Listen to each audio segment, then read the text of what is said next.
Rebecca Rusch is an absolute legend in the world of ultra endurance. With cross-country running, and I've been a rock climber, a kayaker, adventure racer, and most recently, ultra-endurance mountain bike racer. Nicknamed the Queen of Pain, Rebecca has set course records across some of the world's most grueling events. But today, we're not here to talk about Rebecca's incredible athletic achievements. Instead, we're diving into what might be her most challenging adventure yet, recovering from a traumatic brain injury she sustained 4 years ago. I just had a huge crash. Oh, my bike's up there. My helmet is broken pretty hard, right? I'm excited to talk about it today because it has been the hardest thing I've done in my whole life. And my goal with talking about it, as raw as it is to help more people with brain injury recover better than I did. Rebecca is extraordinary in so many ways, and today she really opens up on what everyone should know when it comes to injuries of this nature, which more often than not are invisible. I'm now glad that the injury happened because not only am I recovering from an injury, but I'm becoming a more whole and complete person. Quick note, near the end of our conversation, I suggested that Rebecca put together a concussion toolkit with resources and pertinent information on the various healing modalities she has found most beneficial.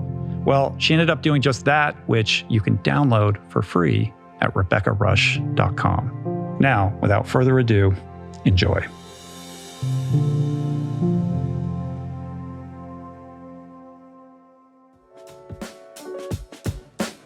Today's episode is brought to you by the awesome organizations that make this show possible.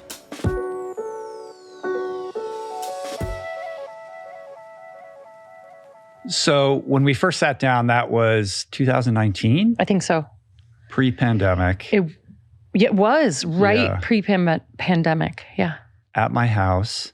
And when I walked in and saw you, the first thing that I saw was this metal bracelet that you're wearing. Mm-hmm. And I remembered instantly, like, oh, you gave me one of those. And then I remembered, like, oh, I don't wear it all the time. It's a little big for my wrist, but I keep it near me. And I remembered that it was in my car. So I rushed out to my car and I got it and I put it on. So you didn't intentionally bring that today? No. You just had it around. Yeah, it's just like in the little, what is that called? The boot in between the seats, like underneath. But maybe, thanks for carrying it with you. Maybe remind people, because there's a really amazing story behind these bracelets. Yeah, these bracelets are made from Warcraft aluminum bombs that were dropped during the Vietnam-American conflict that my dad was part of. And we work with a company that is clearing the bombs that are still there 50 plus years later from a war that ended a long time ago, clearing the bombs, Lao villagers repurposing them into jewelry and bracelets that we engrave with my dad's words, "Be good." And I share them with everyone I know. And I'm happy that you still have one. And each bracelet goes to clear up more unexploded ordnance in Laos along the Ho Chi Minh Trail. So it's And is that work still ongoing? Are they still doing that? Yeah. There's a lot of unexploded ordnance still there. Yeah. The estimate is that in Laos, it's the most bombed country in the history of our world. An estimate is at the current rate, it'll take another 100 years to clear up all the unexploded ordnance still there. Wow. And of course, we're doing that in other countries now and leaving that in the wake of our wars. So yeah, but I love that you wore the bracelet and it means a lot. And thank you for wearing it. I appreciate it. And last time you were here, we discussed that work in the context of you retracing your father's steps where he passed away in the context of the war and the documentary that you created as part of that experience called Blood Road. We talked about all of your amazing achievements, world domination, world records, like all the like, right? But today we're going to talk about a different kind of adventure and perhaps your most challenging adventure to date. It is, and it's pretty emotional and pretty raw. The hardest thing I've gone through in my life is the recovery from a concussion that happened on Veterans Day, 2022. Is that right? I think it No, was 2021. See, okay. Yeah. November 11th, 2021. November 11th, 2021. And that was a crash on my mountain bike. And I'm still almost 3 years later going through recovery from that injury. The only injury I've really had as a professional athlete, the only serious injury I've had. Wow. And so yeah, I'm excited to talk about it today because it has been the hardest thing I've done in my whole life. And my goal with talking about it, as raw as it is to help more people with brain injury recover better than I did. And I had no idea what I was in for that day in 2021. Yeah, it's been quite a learning experience. You have this limited series podcast that you've released, and it goes into all aspects of brain injury, brain health, the various healing modalities, what you've discovered on this path of discovery for yourself. And it's a real public service, I think, that you're providing in doing that. Thank you. I hope so. I wish I'd had a public service when I got injured, because really my journey has been really messy and confusing and arduous and frustrating, because there isn't really good, clear health for brain injury. Right.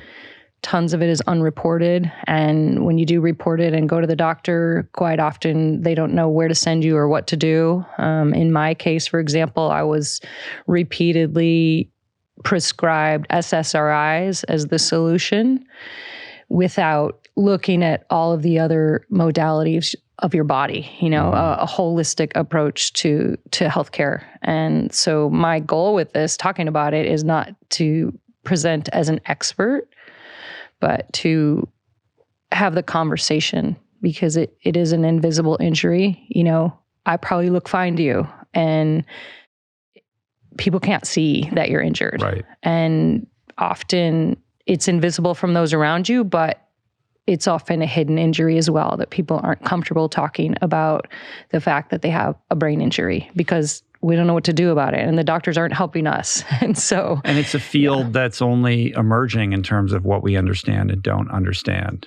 That's true. The brain is super complicated. It's not as simple as getting a knee replacement or, you break your arm. It's not as straightforward as that, but it's so critical, because our brain is really the command center for everything that we do. And I think in this 3-year learning process, what's been really interesting for me is I'm now glad that the injury happened, because not only am I recovering from an injury, but I'm becoming a more whole and complete person by the inward journey I've had to go on, and the learning I've had to look at all the parts of my life. Instead of the athlete in me who would just push harder, forge forward, just go harder, longer, faster, and you'll get through it. I mean, not just as an athlete, but that has been my lifestyle MO of accomplish something. I just work harder. This is the hidden gift in the whole thing, right? Like I just need to heal my brain so I can get back to doing the thing that I was doing before.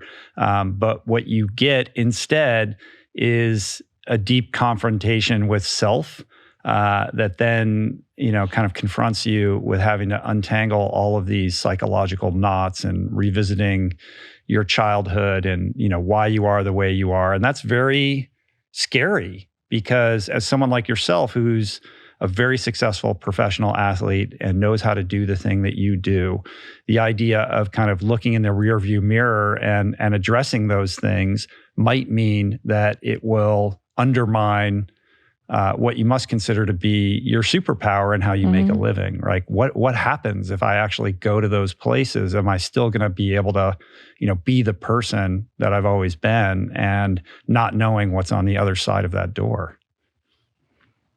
This is partially why for 3 years I didn't admit what was really not quite 3 years, but for 1.5 to 2 years, I didn't admit what was going on for me, because I feared losing my job. I feared losing my sponsors. But more than that, I feared looking weak and vulnerable to, my persona is, strong, resilient athlete. I can do anything. And if I admitted that I couldn't and that I needed help and that I was really in a dark place, then how would people view me? Who am I if I'm not the athlete? Yeah, you're jumping out of an airplane without a parachute. Yeah. And I landed. I mean, I'm still here. There was a period I thought I wasn't going to be here. Well, let's start at the beginning. Like, walk us through the inciting incident, the crash. Yeah, so 2021, thank you for remembering the date. On a 3-day self-supported mountain bike packing adventure, which is normal for me. I wasn't trying to set any records or do anything fantastic. I wanted to go ride my bike for a few days in Arizona and was having a great time and sailing along in the afternoon. I was actually singing and it was warm afternoon, having a great time. And I just clipped my handlebar on a rock that was sort of extending into the trail. It sent me flying, sort of torpedoed down a 10-foot rocky embankment, the first impact. And I was completely aware of everything that was happening. I was like, oh, I'm flying through the air. The first impact was the left side of my helmet on a real sharp, pointy rock. Then I bounced another time onto the back of my ribs, rolled a few more times down this ravine and sort of stopped down in the bottom and took stock. I had been filming just to like share my adventure with other people. So I turned my camera on, which was actually pretty interesting because the footage is quite telling, but I turned the camera on. I was like, okay, I can breathe. I can move my fingers and toes. I got up. I started kind of self-assessment because I'm an EMT and I was out there alone, no cell phone coverage. So I kind of started like, okay, this is serious. I need to get out of here. I took a picture of my face. I looked at my pupils and kind of began making sure my bike was okay, but I was probably 15 miles from a trailhead. So I sent a satellite message to a friend, like, meet me at this trailhead. I didn't tell him what was going on because there was nothing anybody could do. And the really impactful part for me, and this is, I feel that things happen for a reason, and that my dad has been sending me messages my whole life. I looked at my helmet to see the impact, and the impact from this sharp, pointy rock was right on the map coordinates of his crash site that I have painted on my helmet. So right smack in the middle of that. It was November 11th, and as soon as I put my helmet on, a plane flew overhead, and my dad was a pilot. And so it was just sort of like, okay, he's with me. He's sending me messages, and I've thought about all of those things together a lot since the crash. But at the time, I'm like, okay, Dad's with me. I got this. I'm gonna get myself out of here. Got on my bike, made my way out, and was going through all the things like going into shock. My pupils are dilated. Like, I know exactly what's going on as an EMT. I'm like, I might have a bleed. I might have punctured ribs or punctured lung. Like, I need to get out of here. So it was like this ticking time bomb. I got myself out to safety, met a friend, and quite honestly, I thought that was like, sweet. I did it. I got myself out. I'm good. Sort of rest for a little bit and get back to the rest of my life. And I even was going to continue the ride. There was part of me that was just like, yeah, I'm okay. I'll get some food. I'm okay. Sort of like, those cartoon characters where they like shake it off and like, blah, and then they're like, fine. And there was that mentality of me like, I'm fine. Okay, I'm going to just keep going and I'll get a new helmet and I'll be good. And I had no idea that basically that was the start of the journey, not the end of the journey. Right. Well, a couple of reflections on that, because I watched the video, and then each episode of your 4-part series podcast starts with clips from you. It's audio only, but you hear yourself kind of reflecting on what just happened.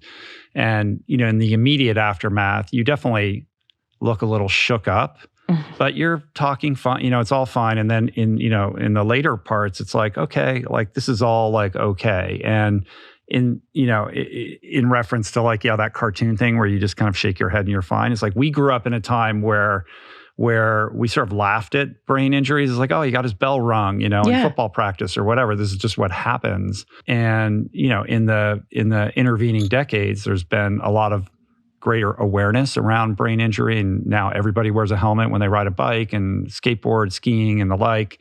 Like so much has improved, but in the back of our minds, I still think like, oh yeah, well that just kind of happens to everybody, and you move on, right? Unless it's like really bad.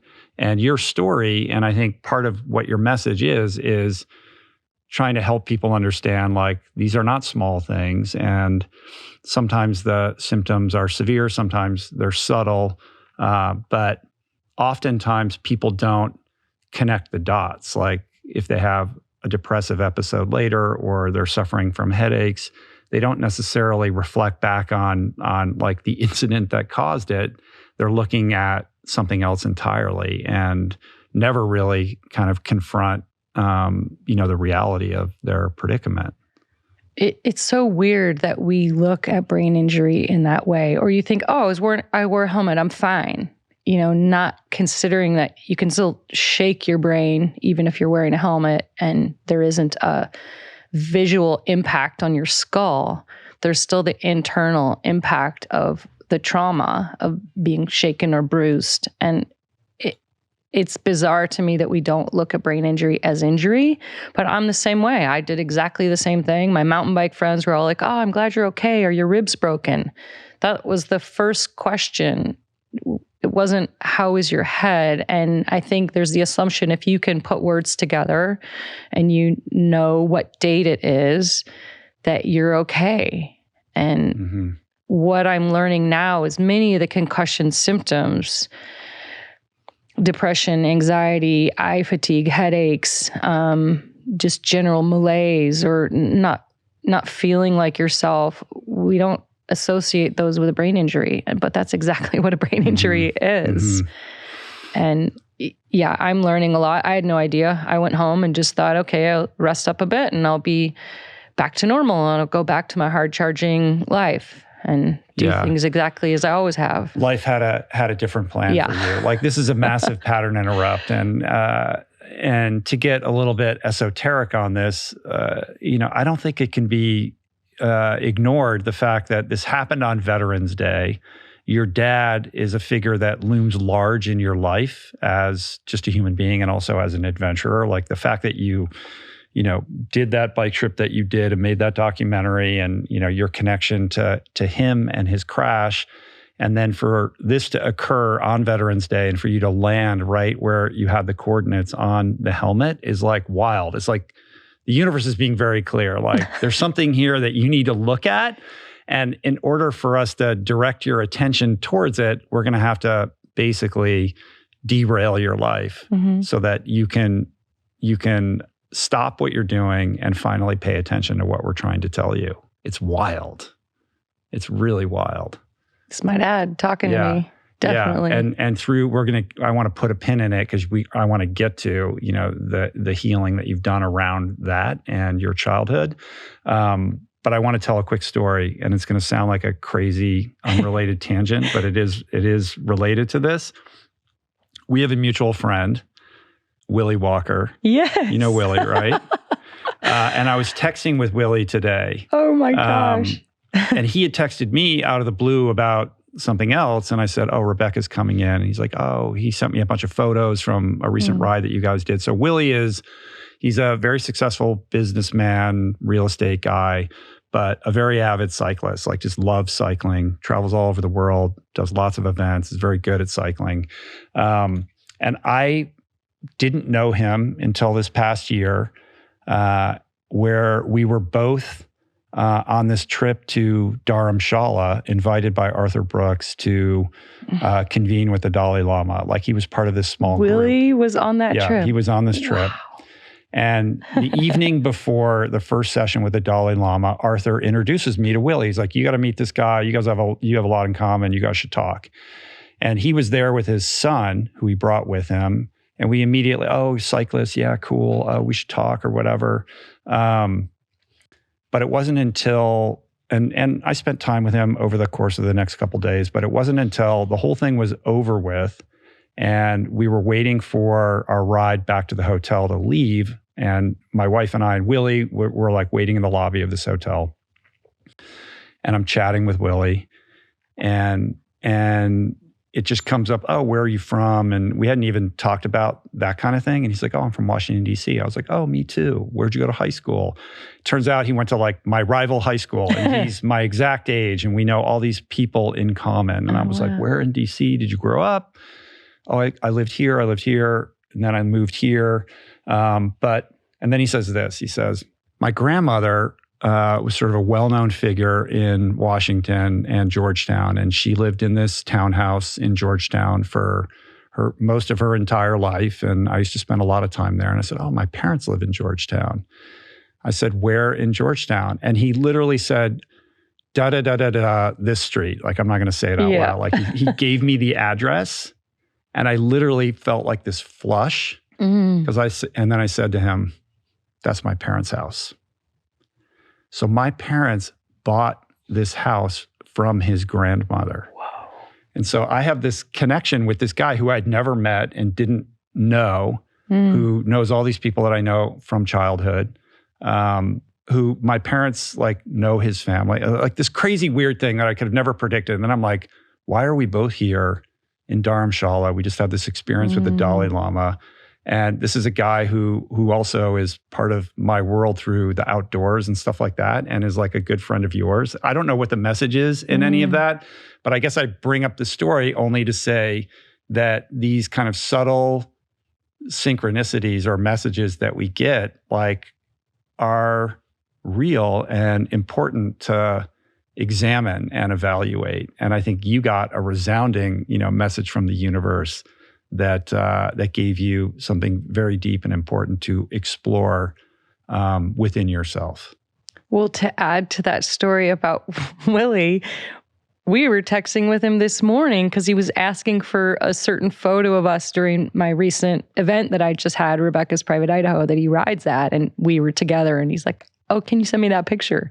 So that also just happened. This morning. He did that so that he could text them to me, I think. Okay. Yeah, because he sent me a bunch of photos of you guys together. Well, I love that you brought that up because while the world is big, it's really small and connected if we listen. And I only have started listening and hearing those kinds of things since 2015 is when I went and rode the Ho Chi Minh Trail and sort of started hearing my dad's voice and messages and looking at what is appearing around me is sort of, instead of the horse with the blinders on, running a race, that trip really sort of made me look around a little bit more. It sort of started the journey of being, instead of this self-centered athlete of like, what am I going to do, to achieve my goals? That really started me like, how can I use my talent and what I do, but looking around a little bit more. And there were things that started happening on that trip. And it was a beginning of the slowing down. And I even said at the end of the ride to my teammate, Heroine, Vietnamese woman, I said, thank you for teaching me how to slow down, because she was slower than I was. She, wasn't as experienced. And that was a frustration for me. Right. About halfway through. Race the Ho Chi Minh Trail. I would have. And I'm really grateful that I didn't. I would have missed the magic. I would have missed all those messages, all those things. Yeah. And fast forward now to Dad started to try to talk to me then, and I didn't really quite listen, a little bit. But then I do believe he literally threw me on my head on November 11th to say, he's like, I need to knock a little bit harder. Yeah. What's going to really, cause her to pay attention? Well, I just have to create a situation in which she can't ride away from everything on her bike. And I never would have said I was running away from anything through my sport. I thought I was running to things, but I can look now and see that I was filling a void with sport, with medals, with accolades, filling a space. And not to say that I'm so proud of what I've done in my career, and there are strategies that we use that work for a while. And I really think his message was like, okay, this hard charging masculine strategy of like pushing through everything maybe that's not the strategy for the second half of your life. Mm-hmm. Maybe there's a more feminine, a softer side that you can develop. And when I look at my mom and my dad, it's actually interesting. My mom embodies more of the masculine traits because she had to as a single parent. And what I know about my dad is he embodied more feminine traits of being an artist and, you know, things like that. And so there is this flip that's happening for me because of the concussion. And it started with Blood Road of developing into a more whole human being. But it did take throwing me on my head and putting me in the hardest thing I've done in my life to listen. Yeah. Well, I want to work our way up to that epiphany, but maybe let's go back to, you know, kind of the timeline here. So you have this incident, you make it through the day, no broken ribs, but let's go kind of step by step through the realization that maybe something more is wrong, like your, you know, travels through the Byzantine healthcare system, et cetera. Like, so obviously, like no broken ribs, no broken collarbone. Like, do you go to ER? Do you go to, you know, urgent care, or you just go home? I just went home. Yeah, just went home. Like, it's fine. Yeah. It's actually amazing, you know, that you haven't been in this situation prior. I mean, all you do is ride your bike. Like, if you're riding your bike and especially if you're riding it competitively and you're riding it over, you know, rough terrain like you do, I would think like you've probably crashed a lot and landed on your head a number of times. I had a bad crash a couple decades ago, and really that's where I did land on my head. That was maybe 2013.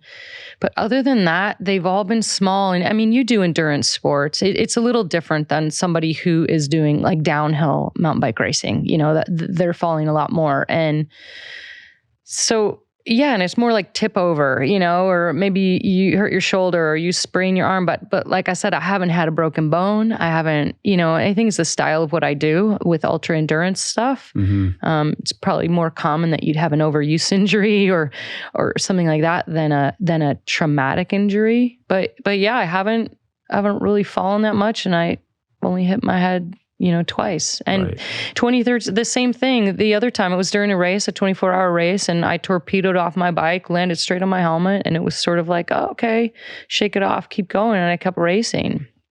Luckily, both times, I mean, I didn't fall again on my head. And that's one of the things, multiple impacts really do multiply. Right. But yeah, I haven't fallen that much. Right. So you had no reason to believe like anything was terribly wrong after this. You go home. So when do you first realize like something's off? Probably a couple weeks. You know, I took a week off work, and, you know, I have a great business partner who kind of took care of everything. But yeah, it was like, take a week off, rest. It was really interesting because I could see the sleep disruption with like zero deep sleep. And, you know, I track my sleep in my metrics, but I really started paying attention. It was like, oh, that's interesting. There's 0% of deep sleep or REM sleep. Zero REM? Zero also? Of anything. Wow. Or wait, initially it was like zero deep sleep and really high REM. And then it flipped and it started to change where it was like a different sleep metric. But either way, it was really off. And deep sleep, as we know, is when your brain needs to recover and heal. And so that wasn't happening in the initial impact. And now I know later that there is this immediate sort of energy crisis in the brain where it's like shaken, it's not getting the nutrients it needs, it's working really hard. And I don't know the science behind it, but it's working really hard in the first like 48 hours to a week to sort of stabilize. And that's why people are super tired, their eyes are really fatigued. And so I kind of just thought, yeah, I'll rest a week. And then it was 2 weeks, and I was like, oh, maybe I should go to the doctor. So I went to the doctor a couple weeks in, my primary care physician, and, you know, they just looked at my ribs, really. And I said, I fell on my head, and they're like, you know, have you had any, you know, are you having headaches or anything? Actually, no, they didn't even ask me that. They didn't even ask me anything about my head. And so I was just like, okay. and they checked my ribs. You're like, I crashed and I fell on my head, and they didn't ask you anything. They didn't ask me about my head. Wow. And I went back again 2 months later where I was still like, I have no energy. I don't want to train. I don't want to be outside. I can't look at screens. And it sounds ridiculous now. It sounds so obvious, but I was just like, so I went back to the doctor, and that's when she prescribed antidepressants. And when you have a brain injury, I mean, I can say now I'm well enough to look at the internet and do research and read some of the studies. At the time, I wasn't well enough to know what to ask for. Mm-hmm. I just wasn't myself. And did you have the self-awareness to connect this to your crash, or are you thinking maybe this is something else? No, I still thought it was the crash. Yeah. And was like, something's not right. Something's not right. As it went on, then I started to think, well, I'm just crazy. And I sort of disassociated it from the crash and like, well, is it menopause? Is it my age? Is it like what I'm going through in my life? Is it that I'm losing my mind? And there was no one to guide me and say like, these are normal concussion symptoms. Mm-hmm. Because for me, that would have normalized it, and it would have given me a little bit of a trail map of like, okay, this is why I'm feeling the way I'm feeling. But I really didn't know why I was feeling the way I was feeling. And at no point, nobody in this traditional medicine paradigm said, maybe you should get an MRI, or maybe we should do some scans. I asked for an MRI, and she said no. She said, you don't have a baseline. You're not on the ski team. We do this for the youth, but since it won't help you to get an MRI. What does that even mean? That's where I was sitting there with a head injury going, well, what does that even mean? Why can't I get a baseline? It would at least show me where I am now for a baseline later. And so, yeah, I just kind of went back confused, and I talked to my coach. My coach has been really helpful in all of this, but he also has no experience. And so I had a couple really good people to talk to, but they were not professionals in concussion recovery. Mm-hmm. I asked, and I'm a professional athlete, I asked sponsors, I asked partners, like, what's your concussion protocol? What do I do? I know a lot of people in the sports network, and most people were saying, well, we're working on it, or football has this, or the UFC has that, or the military has that. But there are these research studies that are like thousands of pages long that I'm like, well, what are the cliff notes? Yeah, you're not going to read that. But you're a Red Bull athlete, right? I was for 22 years. Yeah, and I mean, they're in action sport. You would think like they have plenty of athletes who've had TBIs. They have, but there isn't a clear protocol. Uh-huh. And eventually Red Bull did refer me to a clinic in Salt Lake City that works with sports concussion, the Kutcher Clinic. So eventually, but this was a year in where I finally got a concussion specialist to go to, but I'd been asking. So prior to that, your symptoms are sleep disorder, depression, eye sensitivity to screens, to light also. Some pretty serious headaches that were positionally induced and were part of the fear of me going and training again, for fear of eliciting like really sort of like knock me to the ground headaches. Positionally induced means what? Like if I would try to get down and do yoga or stretch, or if my head was like not upright, that would elicit headaches. I know now that all of those symptoms that I had fall into categories, and they can tell a caregiver in concussion, oh, you have vestibular or ocular or balance. So they can start to look at your symptoms and then figure out your treatment. But I just wasn't getting that. I bet there's a lot of you out there who've been pondering that new website you'd like to have, but just haven't pulled the trigger. Well, with Squarespace, it's easy and affordable to build your own beautiful designer website. So Squarespace has been a long-time partner of the show, and what I love about it is it just demystifies everything about what's required to make a website. You don't need to be a designer. You don't need to know how to code. Everything is right at your fingertips. They make it super simple. And they've got these unbelievably beautiful templates to choose from that are oriented around whatever your needs may be. Whether you need a simple landing page or a full-on online shop, Snap, Crackle, Pop, Squarespace has the tools you need to launch your business, including e-commerce templates and inventory management. So make that website. You got it. Click the link in the description below for a free trial. And when you're ready to launch, use offer code RichRoll to save 10% off your first purchase of a website or domain. So for an entire year, you're swinging in the wind. Mm-hmm. And the only thing they're saying is maybe go on SSRIs for depression. That's all you're getting out of this. And are you exploring like alternative modalities? Like, you know, I mean, there's lots of other stuff out there, acupuncture and all that, or does that come later?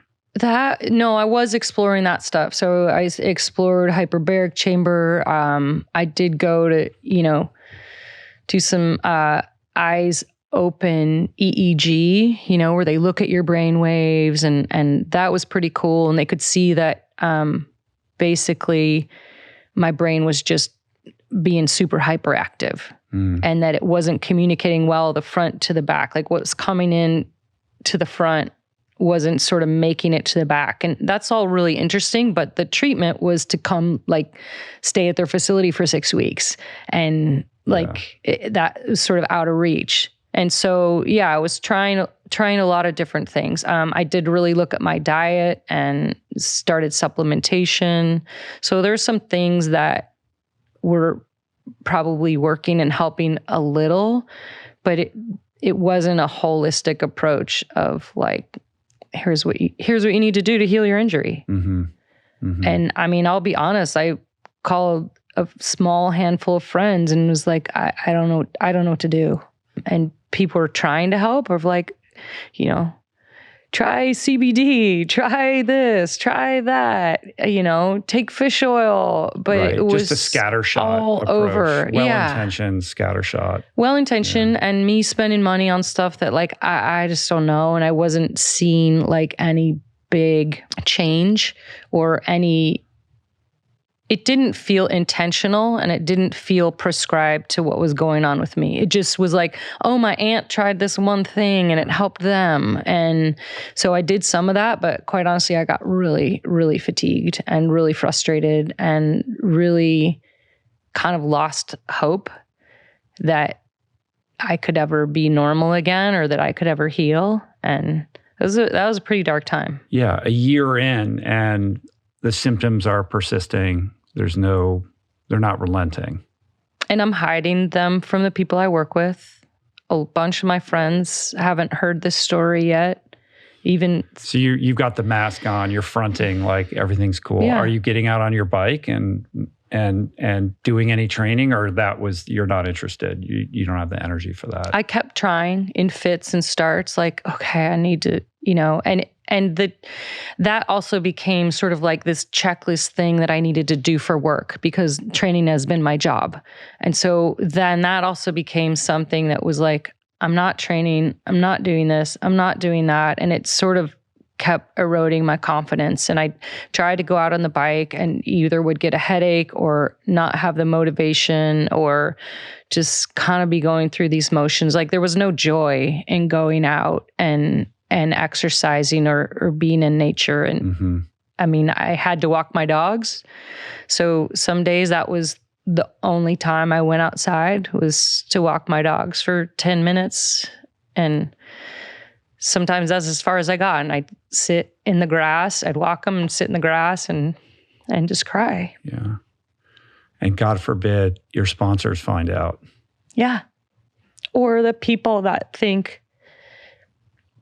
I'm invincible. The people that I inspire. I'm supposed to inspire people. Right. I'm supposed to show people the way. Who are you if you're not that person who's always stronger than everyone else? Yeah. And that's a lot. That's like a huge burden to shoulder, that you always have to be, the unshakable one. Yeah. I've done really well at it for 50 something years. But and prior to this, did you just think, well, this is just the way it's always going to be all the way to the end? I'm going to be the one who stands firm and tall and be the strength for everybody else. Yeah, I mean, there's been glimpses of fatigue. Like, do I always have to be the one who's Am I like, gonna do this at 75? Yeah, like, can somebody else come be a teammate? You know, and I do have teammates, but yeah, no, I just kind of did figure that I would have to always be the leader, and you know that if that is my gift, and you know I'm the strong one, like, okay, I'll do it. There have been times in my life where that's pretty fatiguing, but not at the level of this, where I literally couldn't be the person that I've been my whole life. Mm-hmm. And your sense of self-worth being totally tied up in that identity. Yeah. So you're in this state of teetering on hopelessness. You're a year in. And then what was the first kind of marker for the next chapter? Was it this clinic in Salt Lake City? Yep, that was the first kind of hopeful impetus. I went there, they gave me the MRI, they looked at my brain, said your brain structure's great. They explained concussion to me and brain did they injury. say, how come you haven't gotten an MRI? He did say, this is the first thing we're going to do. Do you have, and I said, okay, great. Thank you. So it was the first time I felt heard with my injury. It was the first time somebody trained in this was asking me about my symptoms and was sympathetic and looked at my eyes, looked at my neck, explained how, when you're taking in information through your eyes and through your body, that your brain is processing all of that. And if your neck or your eyes, or if something's not quite right, your brain is working overtime to make sense of the world around you. Even if your eyeglass prescription is off, like that puts a huge burden on your brain. Mm. And so he explained how that communication works. And he was the first one to hear me out and not just say, here's a drug for what you're going through. You got an MRI. So I got objective measures. We did eye tests. We did things that were on the bike, the same kind of tests, underload, not underload, to see if they could elicit headache symptoms. And so I came away with a really clear picture of an understanding of what was going on, an explanation of brain injury, because I'd never had one, a clear MRI. And I remember when he was so excited, he like pulled up the screen. He said, your brain looks great, and I actually started crying because I was like, well, then what's wrong with me? Right. And hoping the MRI would reveal an answer. I mean, I didn't want to have a brain swell or lesion or anything like that. But clarity. Yeah. And all he said is the communication system's off. And I was like, okay. And I asked him, so I should just take SSRIs? And he said, no, I wouldn't prescribe that at this time. And I was like, what would you prescribe? And, he gave me games to play, gave me stuff to do. There were check-ins. And so that was the first turning point of like, you have an injury, here's how it can be treated. And then I went home, I had some follow-up with him, and that was a big turning point. It wasn't the complete picture, for sure. It was the structural picture, and it was the beginning of me healing physically, but it wasn't what I needed emotionally. Mm-hmm. Like there was more to the picture. So I came home from that clinic, started working on my neck, got a new eyeglass prescription, could be on the computer more. I was like existing, at 50% maybe, which was way better than 10% or whatever I was at. But that was a big turning point. That was about a year in. And then right around the same time, I was doing acupuncture and ended up starting to go to therapy. And that really was the ongoing therapy and talking to someone, kind of like with the sports neurologists I saw, being able to tell somebody what I'm going through, and they're like, oh, okay, I understand this. Mm-hmm. And so yeah, the therapist, she worked in trauma. She's worked with military and PTSD and childhood trauma. And I just, from the first session, I could tell, like, I could talk to her and I could tell her There was no barrier of like, she didn't have an expectation of me being a superhero. Like, I didn't need to be a superhero in front of her. And I could just say, this is what I'm going through. Kind of the same as I did with the other doctor. Physically, this is what I'm going through. And he's like, okay, do this stuff. And then the pairing of that emotional support was really what I needed. What was your previous relationship with therapy prior to that? Dribs and drabs, a little bit as a child, not on a consistent basis of like, and I've always believed it was great. I've had really good success a couple times in my life, but they were short term, like, you've got this like small trauma, let's move past. Actually, the early childhood, it wasn't impactful. I was just forced to go. And I was kind of like, well, this is dumb. And you were forced to go as a kid? I was. What was the inciting incident for that? I had an eating disorder as a kid. And so my mom, not knowing what to do, she's like, you're going to go. We're going to go see this family therapist. And, we went a few times, but there wasn't this connection that I felt. It was sort of kind of like being forced to go. And, it was okay, but it wasn't impactful for me. And then many years later, a little bit of relationship therapy that really helped. But that was also a short-term thing. And so this was my first real deep dive into regular therapy every week, tools, journaling, talking about it. Probably looking back, I never really journaled until Blood Road and the film. And the creative director, Nicholas Schrunk, he asked me and Heroine, he asked us to journal every day of the ride. And that was really, and then I had to turn my journals over to the creative team, which was really interesting. But that sort of started me in sort of my own self-processing and writing things down. And that was 2015. So I've continued that exercise, but I've never had anyone guide me through it and give me tools, for the mind. I mean, my therapy's always been outdoors, like moving, going and being in nature for a week. We all develop our own bespoke coping mechanisms and defense strategies for survival, right? Nobody emerges out of childhood unscathed. We all have, stuff. And our brain in that formative stage, develops ways for us to kind of, feel okay in the world. And, for some it's drugs and alcohol. For others, it's, relationships.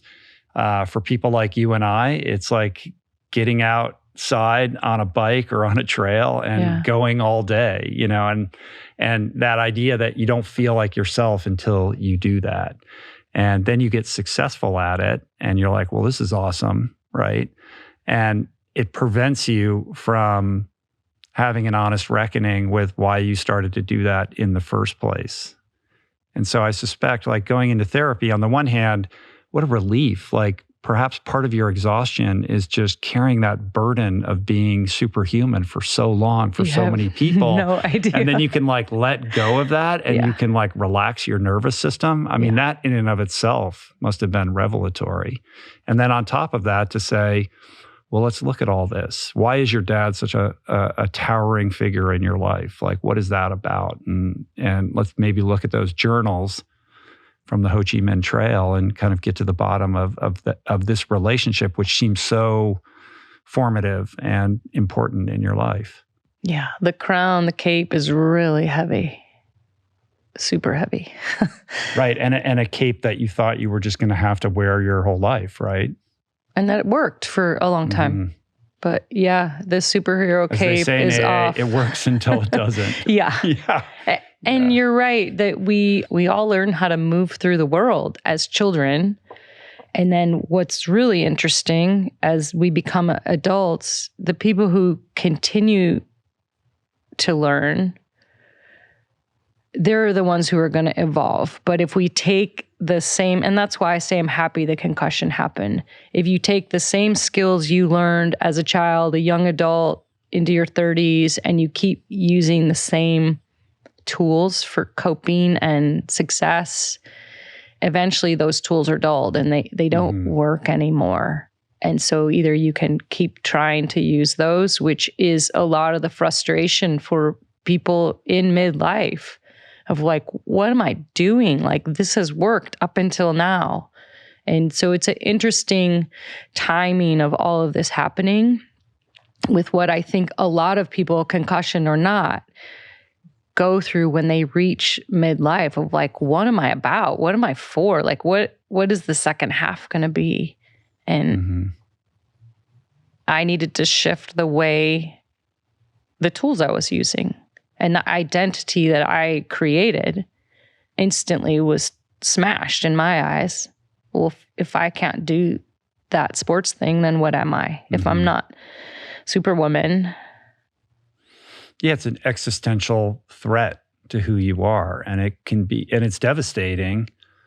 But the growth opportunity also is right beneath the surface there, and if you have the courage to grab onto that and walk through the fear of what might be on the other side.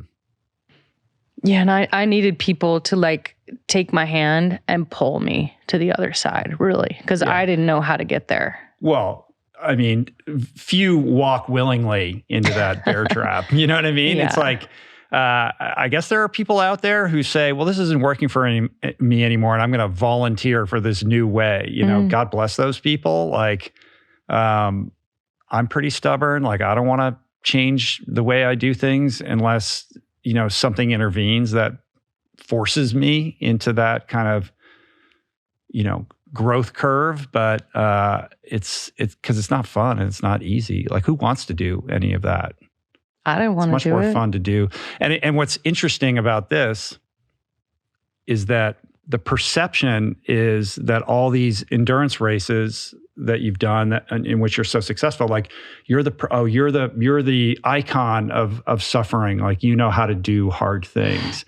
But what they don't realize is that doing that version of hard things is actually the easy thing, right? Like that's the hard way is to not do that thing and go in the other direction. That's much harder than just doing what you've always done. Yeah, yes. Physical work is easy for me. I mean, it's very clear and very linear of, you want to run a marathon, you do this process, you just try super hard. And I'm good at that. Trying super hard and just keeping going. The pain cave, really getting out of your comfort zone, the pain cave is to not do the thing. Yeah. And that's exactly what happened during concussion. I wasn't riding, I wasn't running, I wasn't exercising, I wasn't doing what I've always done in my life. So there was this huge void of physical exertion. And then what's left? This pile of goo for a while until some people started to help me restructure and look at like what is left when you take away your physical being. Well, what's left is your emotional being, your spiritual being.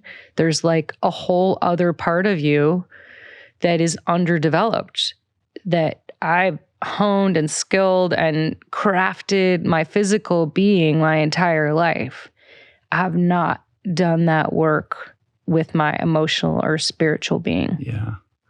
It's interesting that you use the word goo. It reminds me of another story. Our beloved dear friend Alexi Pappas, who's been on this show a couple times, Olympian, writer, filmmaker. She has a new podcast out that we're working with her on. But she calls this glop, not goo. When she tells this story, this lovely story about the truth of the caterpillar becoming the butterfly. And we think it goes into the cocoon and it emerges as a butterfly, but it doesn't do so until it completely dissolves first into like glop, right? So you can't become the butterfly until you've had that moment of total dissolution, right? And for you to be reduced to that goo becomes the kind of formative substance from which you can emerge, stronger and more whole. That story, I remember that episode has really resonated with me. And I've heard that same analogy through Chip Conley and some other people about that. And the interesting thing about the butterfly is when I did that ride on the Ho Chi Minh Trail and we arrived to the place where my dad died and this beautiful tree where the Lao villagers had buried him under, and I hadn't seen any butterflies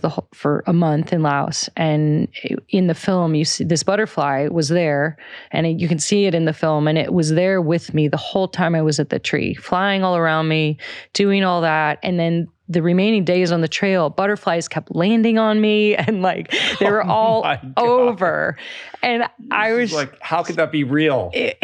And 2 years later, I went and I rode my bike up and down Kilimanjaro, and there was a butterfly at like 19,000 feet. And our African guide was like, there's no butterflies here. I've never seen, they don't exist here. And there was one. And so these butterflies just kept showing up for me. And I thought at the time, like that moment at the tree and that ride, like I'm the butterfly now. Like I have evolved and like gotten out of my cocoon. Did you know. Yeah. I was like, no, now I know God. The butterfly's dad and I'm still going to be a pile of goo. Or it's your future self. It might be. I think it's my dad, but I was also like, no, I'm not the butterfly yet. I had to become literally the pile of goo, glop, that has to transform with still the same materials. It's just misshapen, and you shape that into a new thing. And I love that you brought up that story, because I do feel like the last 3 years is me as this pile of goo, glop, reshaping, reforming into the butterfly. On the physical healing side, there's this idea that when you suffered a TBI, that you need to rest the brain. It needs rest. You need to let it rest. I'm not sure what that means. And I know in your case, not only did you have like the lack of will or the lethargy that prevented you from being out on the bike, but there was also kind of this message that you shouldn't be doing that. You shouldn't be exerting yourself. And it was only later that you could make the connection between that and some aspects of the depression that you were experiencing. Yeah, the whole rest thing, and we've talked to some experts now since, the whole like you should rest after a brain injury really comes from that you don't want to have an impact on your head again. But that's been misinterpreted to kind of return to play. Like you shouldn't go back to the football field. You just shouldn't. And it's kind of interesting. People assume that football players or high impact sports are the only people getting concussions, but that is absolutely not true. Like 30% of Americans in their life will report a brain injury. 50% will have long-term symptoms. So 15% of the population then has some kind of long-term brain injury. Yeah. And I mean, people are coming out of the woodwork with the same story as I had of like, I didn't get any care. I didn't get any help. I've been dealing with this for 7 years. And women are getting gaslit then, right? Women are getting gaslit, but women also have a higher proclivity to having more severe and more long-term symptoms. They don't necessarily know why. But yeah, there are a lot of people suffering. There's such a long tail, like these symptoms exist, for months and years after the injury itself, that, you can just imagine like going into your GP or whatever and just being dismissed, like you're a crazy person or dismissed you're imagining it. Yeah. And I mean, I don't have the stats for the military, but that's also a really, really high level of concussion. Even if they didn't hit their head, it's from the blast and the noise and the sound. So there are a lot of people dealing with this. I had no idea. And you think it's football players or skiers or elite athletes. It's actually the general population. You have a car accident, you fall off your bike. So there are a lot of people going through this. I don't remember what your question that led us to this. The question that we were was this idea that you need to rest. Oh yeah, and about then rest. you realizing like, oh, I've misinterpreted this, and getting back on the bike, and I guess it's a leading question. Yeah. Towards like actually, moving your body again, helping you with some of the symptoms. Yeah, and what I was saying is it came from the history of return to play and not wanting athletes to hit their head again. So they say, oh, rest, pull them off the field. But that was never meant to be past, a week or a short term till you're asymptomatic. For what it does mean, and there's actually some cool tests, like there's this Buffalo treadmill test. Returning to movement in a safe way is actually part of the protocol that I didn't know. That you get moving, you start to get that blood flow through your body, through your brain, you're releasing all these neurochemicals that make us feel good, as you know, when you run. And so stopping all that cold turkey is actually the last thing that anyone needs, an athlete or a non-athlete, but especially for someone who is used to sort of having that steady drip of those dopamine and serotonin and all that my whole life. And so you stop those things, and all of a sudden you stop the thing that makes you feel good. And what was really strange, and I knew this, like, I need to go out and ride, I need to go out and do something, but I just didn't want to. And then the longer it went, then I just felt bad about myself. And I was like, I can't even ride at the same wattage I used to, or I can't.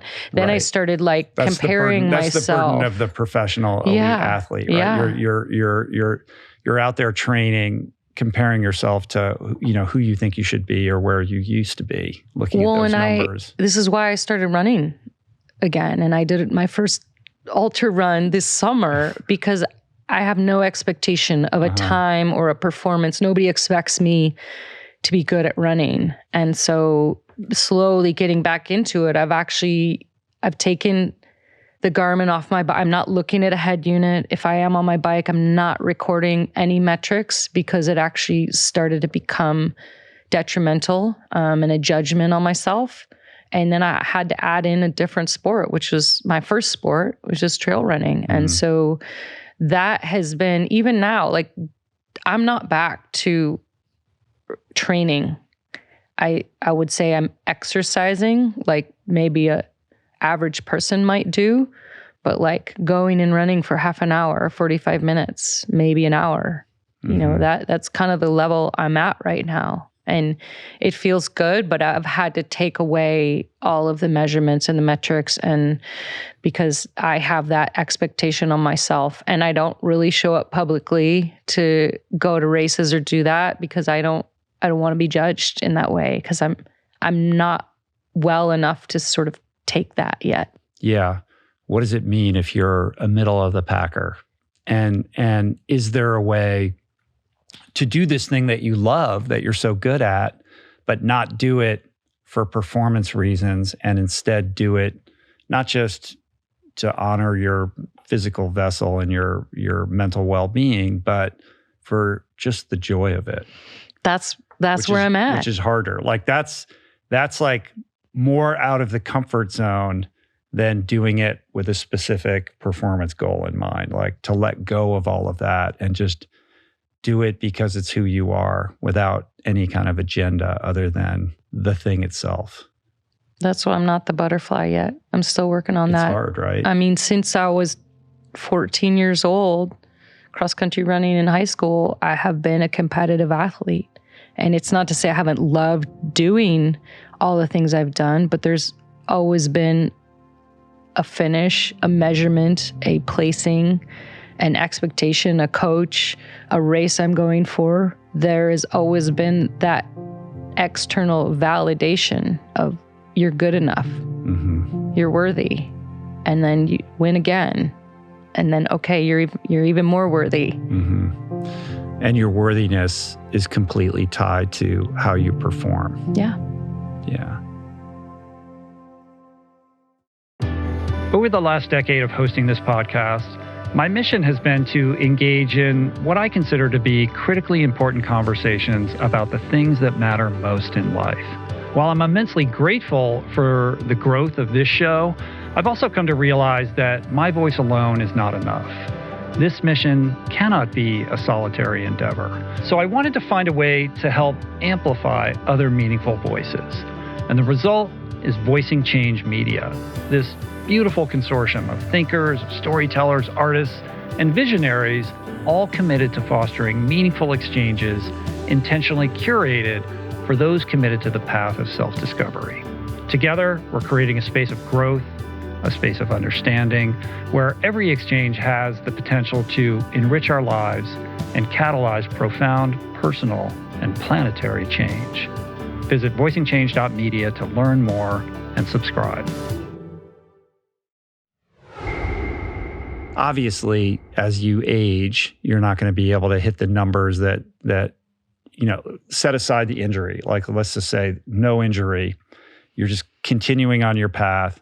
Obviously, when you age up, you're not going to be able to be as fast as you once were, but you can always be the fastest 65-year-old, 70. It's like, I'm going to win. You can still win your age group, right? So you can still be in that performance mindset. But letting go of that entirely. I've never really entered age group ever. Yeah. And I can recognize intellectually that is a natural progression of life. I'm not there yet, which is why I'm running a little and I'm riding my bike by myself so that my friends don't see like, oh, you used to be way faster. But everyone's self-obsessed. They're not doing that, and everyone loves you, and they want you to be around and to be out there having fun. No one actually cares. I realize that, right? That's my reflection, and I think that's a big part of talking about this and talking about the injury and talking about how I feel. It's not for my own therapy, although it is therapeutic. It's actually to put this out into the world that like, hey, we're our own harshest critic. Yeah, and to ask yourself the question, like, what if I had value outside of this and I don't need to do all these things, and that love doesn't need to be earned in that way?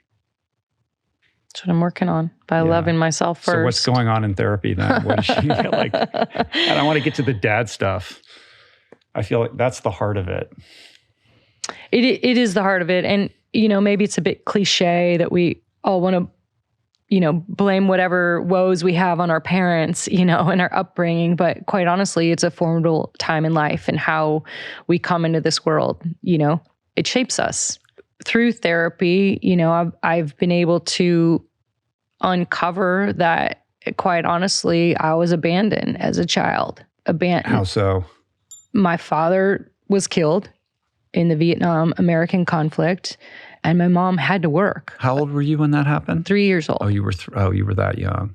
Mom had to go to work and commute to Chicago. Like, she was gone from 6 a.m. to 7 p.m. or 8 p.m. every day. And so not abandoned by neglect, but by circumstance. And my sister and I were alone all the time.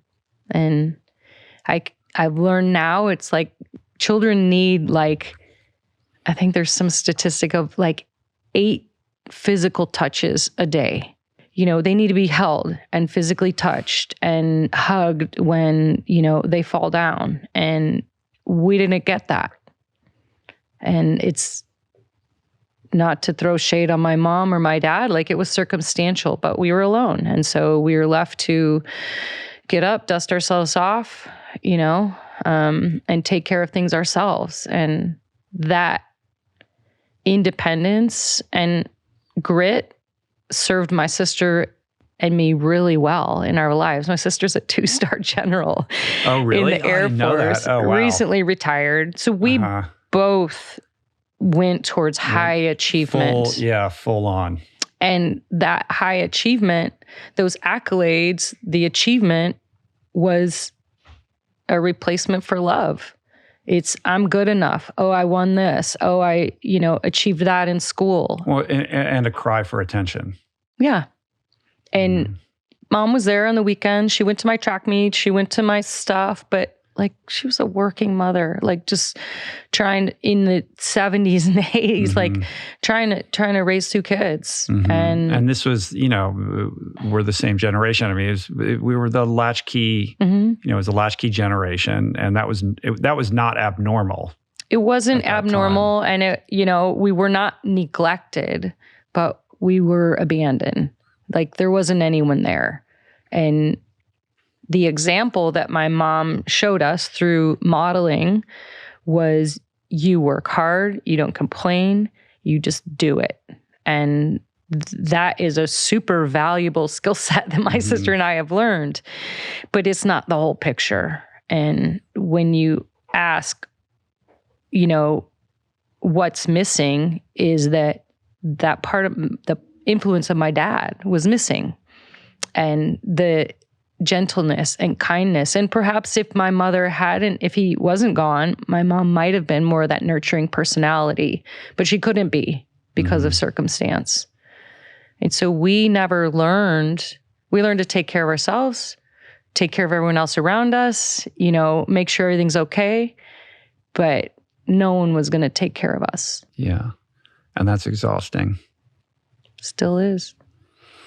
And so with this self-awareness, then where do you put it? Like, what do you do with it to heal and move forward and, take that goo or that glop and get it to congeal so you can emerge the butterfly? Like what's happening in therapy to drive you towards that result? It's starting with acceptance, me accepting myself. As you said, no one else is judging me in this way, but I am. So me sort of being okay with accepting myself. And I kind of mentioned my therapist, but acceptance is giving up. Acceptance is failure. And we actually talked about it last week where I was like, if I accept, I said to her, I've never not achieved anything that I set my mind to. And so if I accept something that's happening, it's failure. And she was like, no. Acceptance is the strongest thing you can do. Because everyone is going to go through pain and suffering. I mean, do you accept it or do you push against it or you deny it? It's a little bit like if we think about the Vietnam War era and the people that came home and either whole or not whole as humans, nobody talked about it. Nobody looked at it. You pushed it under the carpet. That was our generation of you don't talk about bad things. You just pretend like they're not there, but then they become a festering wound that later needs to be scrubbed out and looked at. And I mean, that's kind of the point I'm at now, is looking at what happened, why I am the way I am, appreciating the things I've done, but like, okay, maybe that skill set or those coping mechanisms aren't going to serve me going forward. Is that resonating with you? I mean, this is like right out of Alcoholics Anonymous. Is it? Yeah. I mean, this is the journey that every person in recovery must go on when they're confronted with this notion of acceptance and surrender. Yeah. And have to take to task their own willfulness, because it's really like in AA they would say it's self-will versus God's will. So it's about like you're somebody who has tremendous self-will. When you direct your self-will, in a certain way, you can get the result. And that's led to great accomplishments. It's led to self-esteem. It's led to validation by strangers, all of these things, right? And I share this from my own personal experience as well. Like this, I'm on the same journey with you. But then your self-will crashes you into a wall.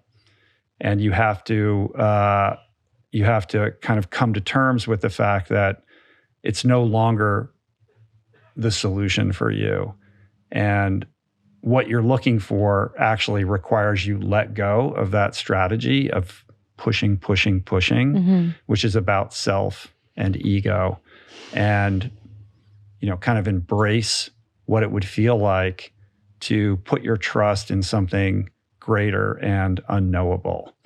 And the surrender, the acceptance piece is, to your point, taking the blinders off and looking at everything objectively, your past, your actions, your behaviors, identifying patterns that have led you astray and trying to understand why you do the things the way that you do.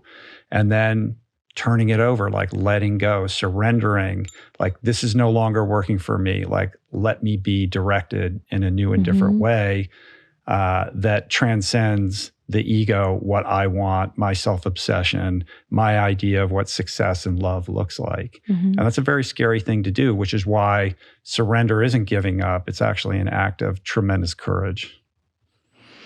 It's pretty hard. Yeah. And then we do what we call together trudge the road of happy destiny. Right? Is that trail running? It basically means it sucks and it's hard and it never gets easier. But it's this journey of self-discovery towards wholeness, right? There's this missing piece that we all have. And I don't think this is unique to addicts or alcoholics or, this is the human condition, right? Yeah. We all have coping strategies and mechanisms and they work until they don't. And then we have these opportunities to grow. We can become a victim and say, woe is me, or we can grab the reins and say, well, what is this going to teach me about how I can be a better person, a more self-actualized person? Yeah, I think we reach adulthood and we sort of think, you went to college, maybe you got a master's degree, you did your learning early in life, and then you know how to live life. And I got it figured out. And then you get slammed. Yeah. And then you're like, wait, I did all the things. I did everything I thought I was supposed to do. Like, what do you mean? Right. You get thrown on your head. Do you know the hero's journey, of course? Sure. Do you know the heroine's journey? Tell me more. So the hero's journey, I mean, the warrior goes out, he slays the dragon, he experiences obstacles and then he comes back, and it's very linear. It's very sort of male energy, masculine energy of like physical prowess. The heroine's journey is very similar, but it's an inward exploration of a journey. And instead of slaying a dragon, you're actually finding balance between the masculine and the feminine. And you're having this internal adventure, so to speak, discovery, exploration, and you sort of then come back into the world as a more whole being. You didn't conquer something.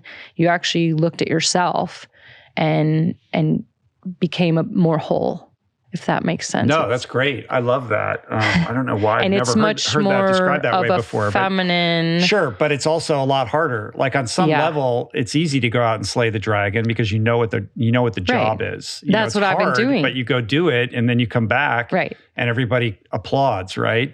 But then the heroine's journey, it's like, okay, now you got to go inside and like figure all this stuff out. Like that's murky and confusing. And there is no like concrete dragon for you to go and cut its throat. Like, what does that look like? Like, how am I supposed to do this? And what are the steps to towards that? Like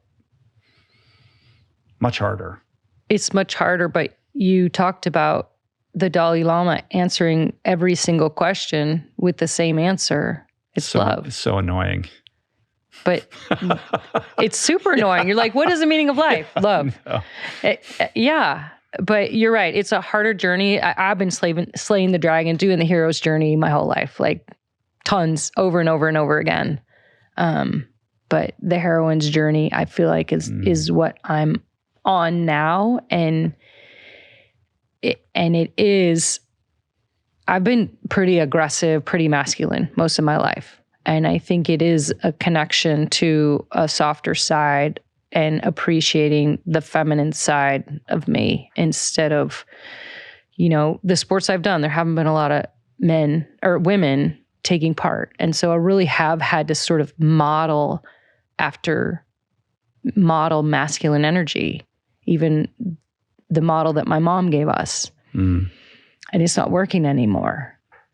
And Blood Road started it, but like me stopping and softening and saying, okay, I don't know, here I am. Fully exposed. That very vulnerable. Is super vulnerable, but what I'm seeing is that people still love me. People still respect me.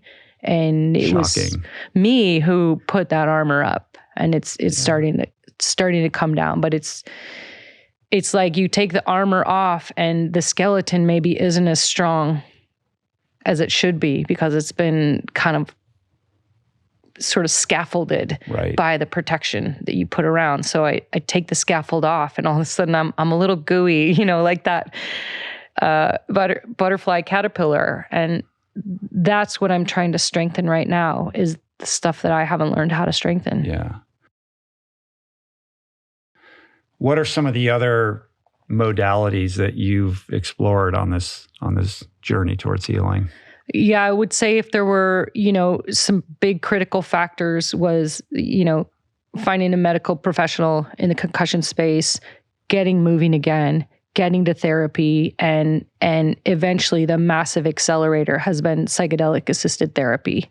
And I'm about maybe a year into that journey. And that has really taken all the therapy, all the things I've kind of known or intuitively known, and really accelerated and made sense of things for me. To be able to articulate what we've been talking about wouldn't have happened without therapy and then psychedelic-assisted therapy. And it's been really interesting. I mean, a journey into your brain and your psyche that is fascinating. This is like my version of your butterfly. Like every podcast, somebody comes on and starts talking about their positive psychedelic experiences. There's a lot of people being affected by it, and it is interesting. It's coming up, and that's what was happening to me in my recovery. It just kept coming up and coming up and coming up, and I was so desperate that I was like, yeah, I'll try anything. How did you figure out? Because there's a lot of practitioners out there. There's also many different types of compounds and experiences you can have. Like, who guided you, towards whatever ended up being a positive value add for you? Yeah, I mean, it was coming at me kind of like you, organically from all these people. And I was like, kind of like the initial recovery, I don't want to just throw a dart against the wall and like hope that it helps me, even though I'm kind of desperate. And so I started doing a bunch of research on my own. I watched, there's a Netflix series from Michael Pollack and a book that were pretty good, where he actually took all the compounds himself and talks about how do they affect your brain. And, I'm not going to be the kind of person that's just going to sort of dive into something without researching it. So I did a fair bit of research, but to be honest, I was exhausted. I was so tired, and the therapy was working, but I was like, man, if I can just accelerate what's going on or really understand it better. And so I started with MDMA, and the reason I started with that was because there is a lot of research. It's in clinical trials at this point. And there's a lot of research showing that it's helping people with PTSD and helping people with trauma. And so that seemed like the most logical place to start. And it's also, from what I understand, like the least trippy, of all of the psychedelic compounds. And, I'm a pretty analytical person, a pretty controlling person. And so there was fear of going into it, but I also felt like, okay,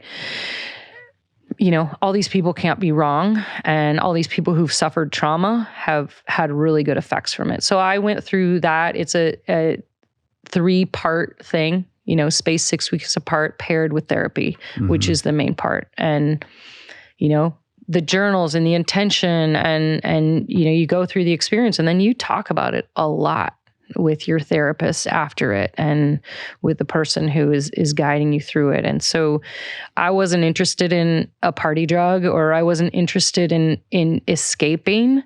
And I will tell you, like, there were parts of my concussion recovery where I was drinking just to mask alcohol, just to mask the pain, and self-sabotaging and making all sorts of bad choices just to escape.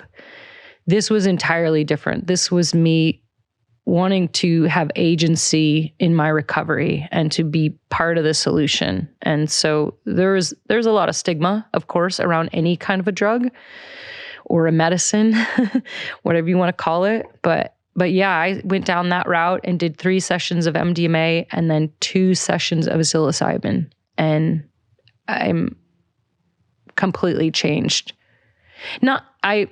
I want to re-articulate that. I'm not completely changed. I feel like a more complete human being, and the parts of me that I've shielded and covered and stuffed down inside, those are now open and available for me to understand and look at and make sense of. It's been quite an opening of stuff that was already there.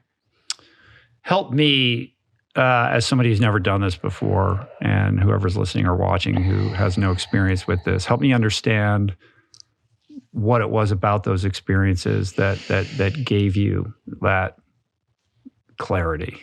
So I will direct people to episode 3 of the Brainstorm podcast, because we actually have my therapist on there who explain, and one in particular, she's a chemist, and she talks about what exactly is happening in the brain.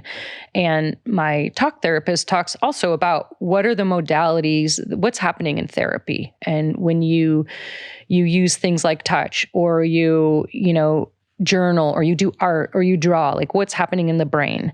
And really then explaining in the psychedelic space, the same things are happening, but it's accelerated. And from what I understand is that things like your default mode network and your logical, rational brain is kind of disrupted for a while. So it's like the armor that you've built and your lifetime of like how you operate in this world is sort of removed for a minute. You throw the windows open, the light comes in, and then what they call your limbic brain, or really like who you are, is no longer shrouded in the world around you, the expectations, all of your experiences. And it is sort of like, for me, it was like somebody opened the windows in a dark room and I could see in for the first time. Like I'd been kind of trying to look through the blinds, and somebody just pulled them open, and all of a sudden the light shone in, and I was like, oh, I can see what's in this room now.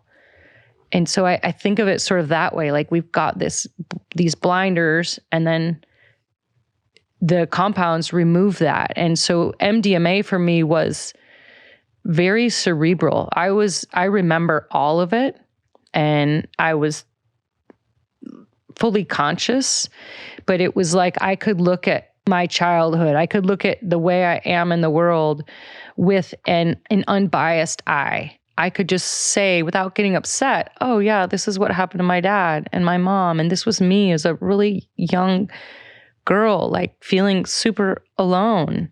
And I could look at that almost from an outsider point of view without getting sad about it. I was like, wow, that makes a lot of sense. She must have been really scared and alone. And that's why she's so protective of herself now, is because she had to do it. And so I was looking at myself, but without all the baggage and the protection and like we talked about, the coping mechanisms that we build over a lifetime. I was just kind of like reading a storybook almost of my life, and going, wow, that person really needs a hug. Wow. Okay, how do you want to be in the world? Do you want to be defensive and aggressive, or do you want to just give other people a hug because that's all that you needed? So those were the kinds of things that were coming up for me in MDMA. And the 3 sessions took a very interesting arc of past, present, and future, even though I didn't really know that was going to happen. And so the first session, I really was looking at myself as a child and my upbringing. And then the second session, I was really looking at how I show up in the world right now. And then the third was like, well, how do I want to be? How do I take my experience, who I am now, and then what I want to be in the world? And what came out of that is that I want to be a nurturer and a mother and a caregiver, not a mother in the biological sense, but I've always taken care of people. And that is nurturing for me, and that's rewarding for me, instead of like trying to take care of myself the whole time. That there was this real obvious arc of like, well, you felt alone, so help other people not feel alone and scared. It's a reaction. It's sort of like you had this emotional need that wasn't met. Yeah. And so you want to prevent people from, instead of fighting and just being like, nobody loved me, or, elbows out. It's more like, oh, okay, well, like you said, we're all in the human condition. Everyone wants to belong. They want to feel purposeful. They want to feel loved, me included. And so maybe part of the story of the next chapter is opening up to more people, bringing them into bike races, bringing them into, an athletic, healthy lifestyle. Instead of proving and showing and winning more things, it's like help other people reach a podium. Yeah.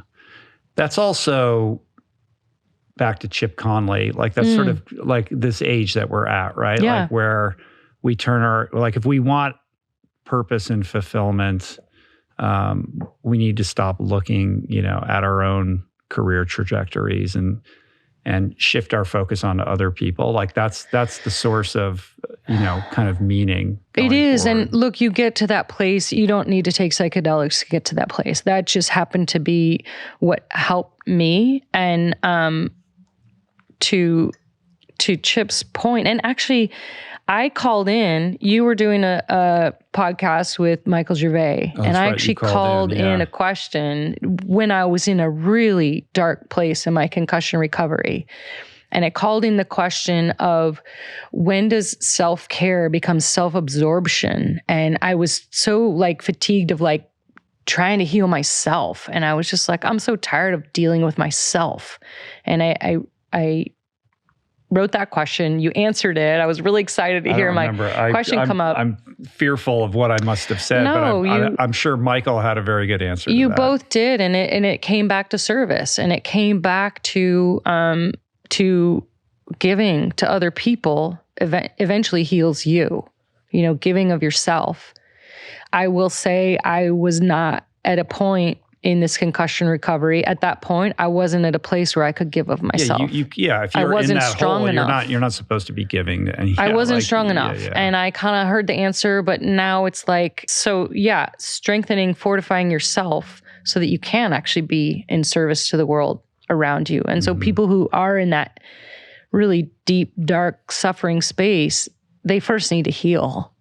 And then it starts to expand to the people around them.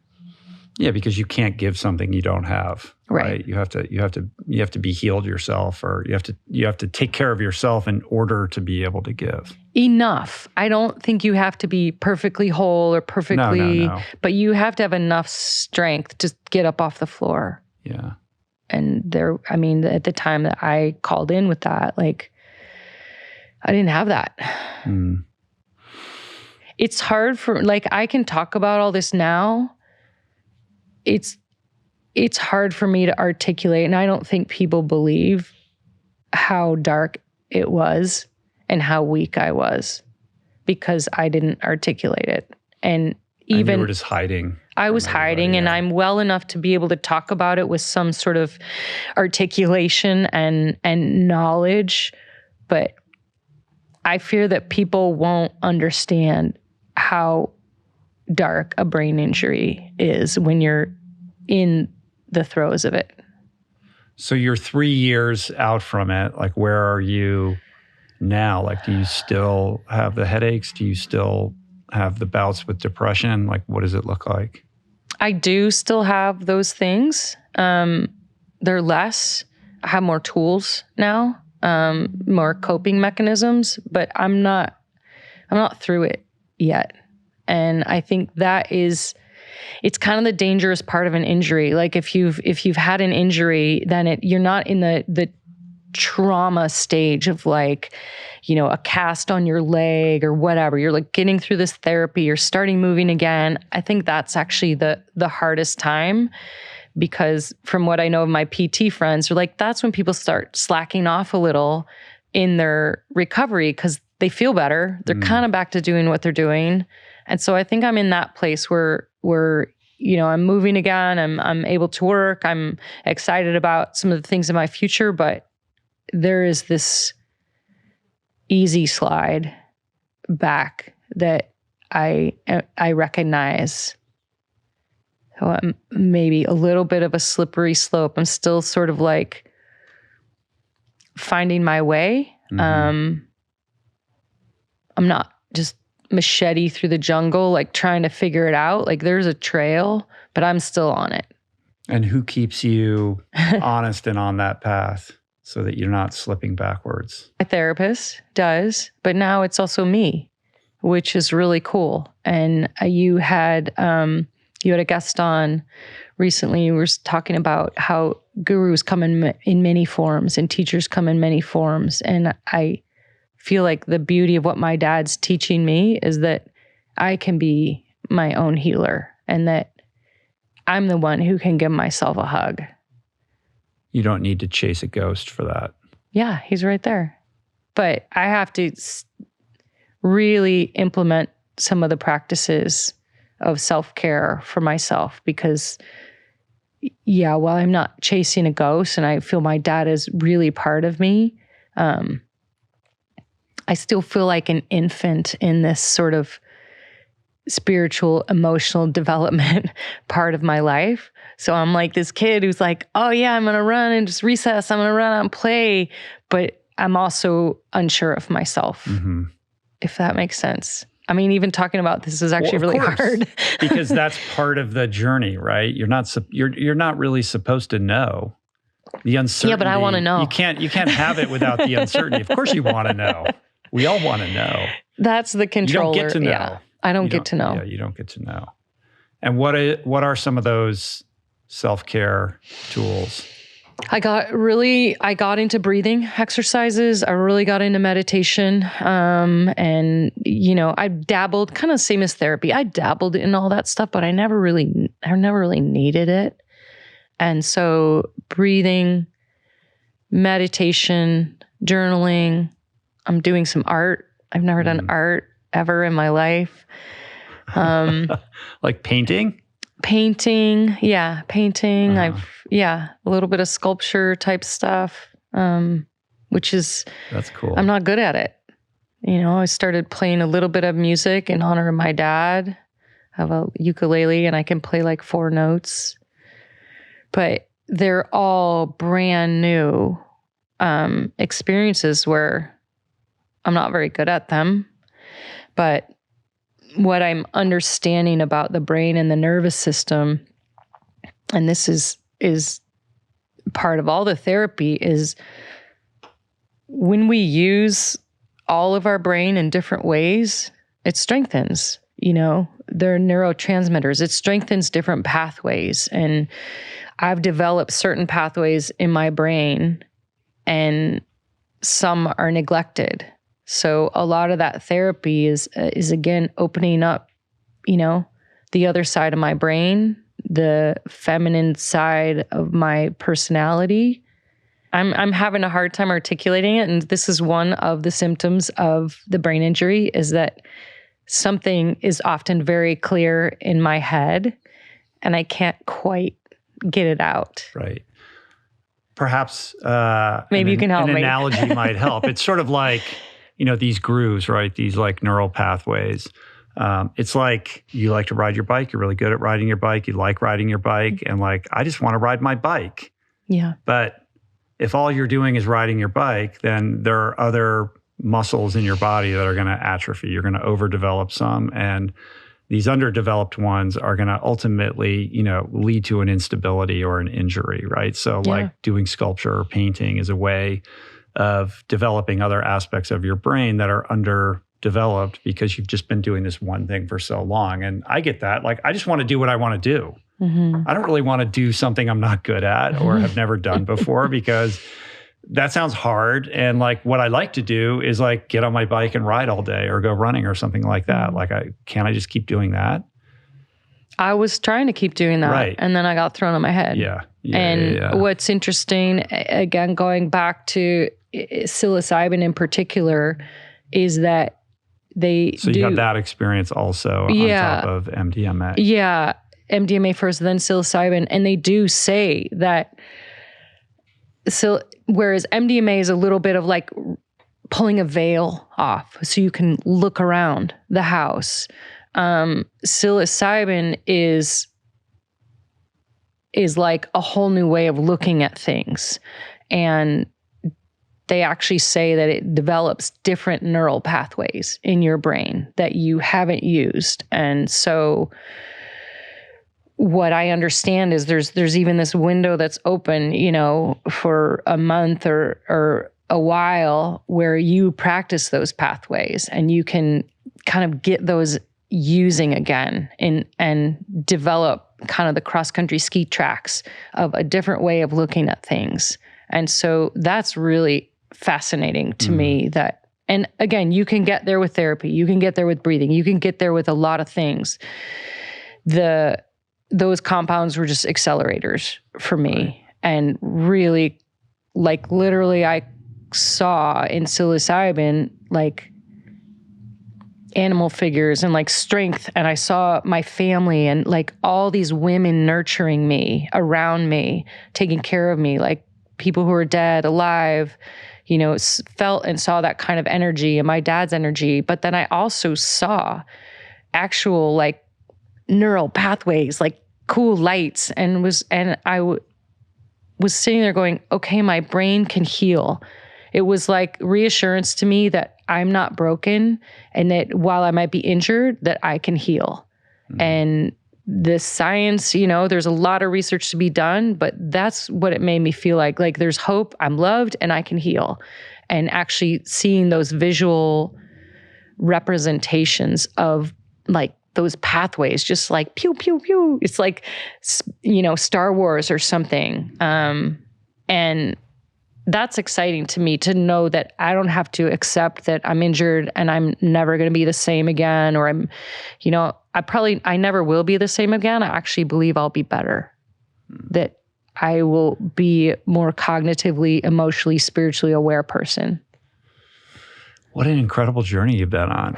I'm just here thinking like, what if you just happened to be in LA, like this hadn't happened and you called me up and you're like, I'm in LA, do you want to have me back on the show? And you were sitting across from me, and had just progressed on your track, your route, whatever that looked like, taking the whole head injury out of it, like what would our conversation have been? We would be talking about, the Iditarod Trail or the next, expedition I was doing. And, there's still a part of me like, I hope that's not gone in my life. I hope I'm not mourning the loss of like that person that goes adventuring and exploring. But right now, I'm on a different exploration. But we would have been talking about something entirely different, which to me, maybe isn't as interesting. Mm-hmm. I think that you may probably find your way back to those sorts of experiences, but it's not going to happen until or unless you completely let go of that. Like if you're still holding on to that, like that's right, I'm going to find my way back to that, then it's unlikely. You have to completely say, that's not who I am anymore. And then that will lead you back to that, but with a whole different perspective as a different version of yourself. Yeah. Sport and athletics with a completely different mission or goal. When you say that, it made me think back to when I was a little kid, I would like play in the dirt in the backyard and dig around and hide in the trees and camp in the backyard. Like, that's the explorer I want to get back to, that curious kid who wanted to be outside instead of the high achiever who needed to win and needed to do what no one else has done before. Like you did all that. I did, and I want to return. You don't have to prove anything else, right? But I want to return to that kid. Honestly, like even if you were, it's like okay, she did another one. Mm-hmm. You've already done a bunch of those. Like what else? there's always something longer, harder, further, whatever. And there's always other people that are doing crazier and crazier things. Like on some level, it's a hamster wheel. It is. It's like a heroin addict who's chasing the first high. Like you've proved yourself. There's nothing left for you there.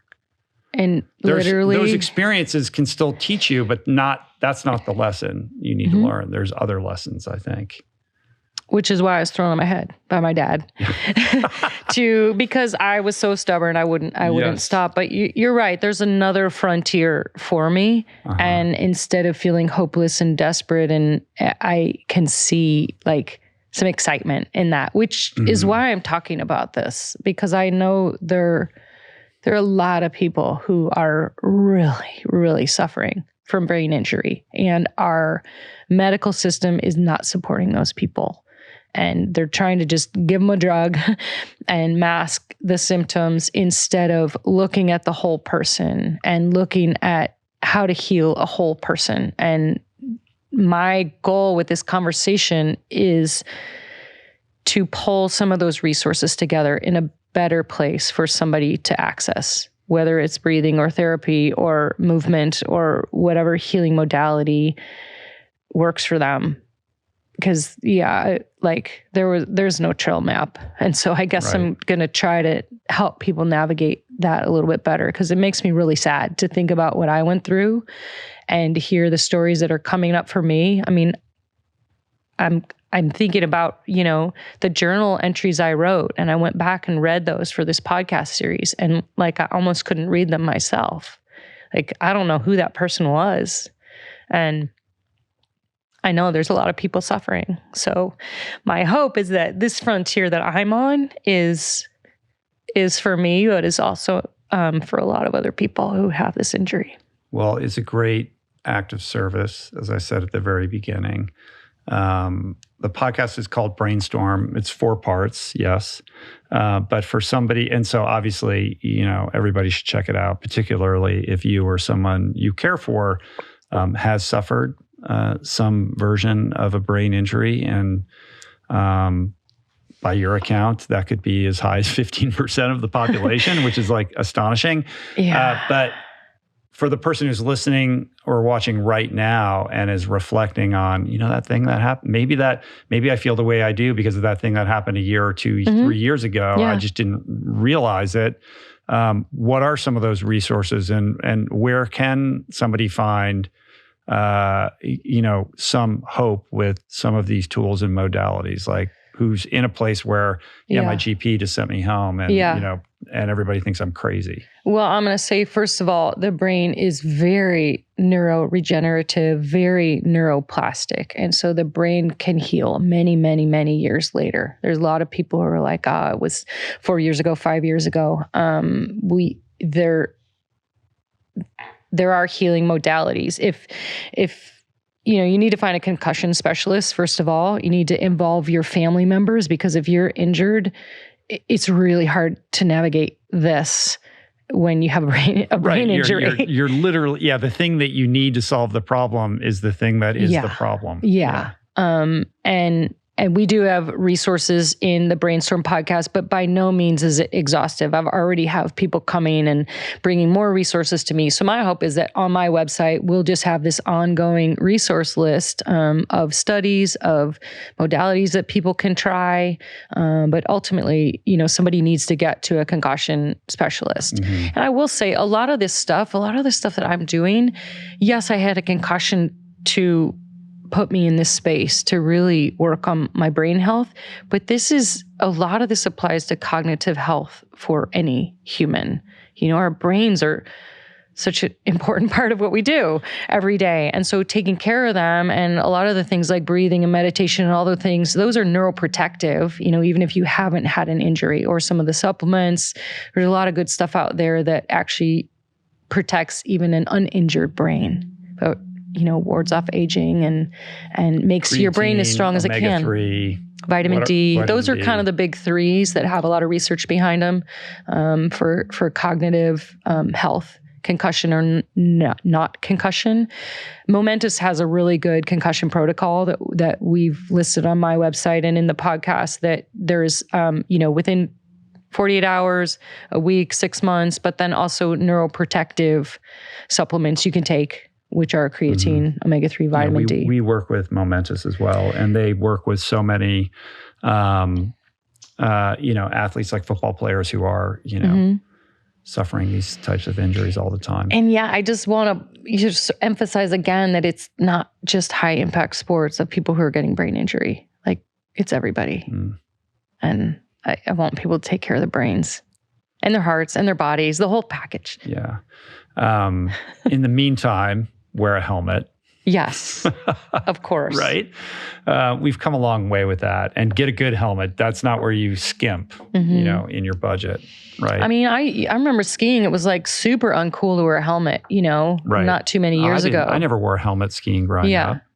I mean, I remember, it wasn't, how long ago was it when the guys in the Tour de France were not wearing helmets? Not that long that was during ago. Lance's era, at least on the climbing stages they weren't. Yeah. That's insane when you think about it. It's kind of insane. And I, like we said at the beginning, I had no idea how one crash could have really altered 3 years of my life, and had no idea. And so it's not to say people shouldn't go ride their bikes or go have fun, but getting checked out and getting care more quickly than I did, and specialized care, is pretty essential. Even if you think you're fine, go get checked out. Any other final thoughts on maybe some myths and truths about brain injuries, common misconceptions? Well, it's invisible. So people think you're fine. If you're speaking, you're moving about in the world, people think you're fine. And then in turn, you mask it because you're ashamed or embarrassed or don't want to admit that you're not fine. There's a lot of mystery around the brain, and I'm really excited. Athletes and Olympians, they're talking about mental health right now. But quite honestly, we're in a physical and mental health epidemic in our world, and the conversation around mental health is pretty awesome that's happening. A brain injury can look a lot like depression, anxiety. I mean, those are some of the symptoms. And so I think what's hard for people to understand is, I had an injury. These are my symptoms. They can heal with other modalities instead of, maybe you need medication, maybe you don't, but medicine can come in the form of exercise, can come in the form of breathing, can come in the form of community. And I guess the main thing I'll say is that it's really lonely with a brain injury.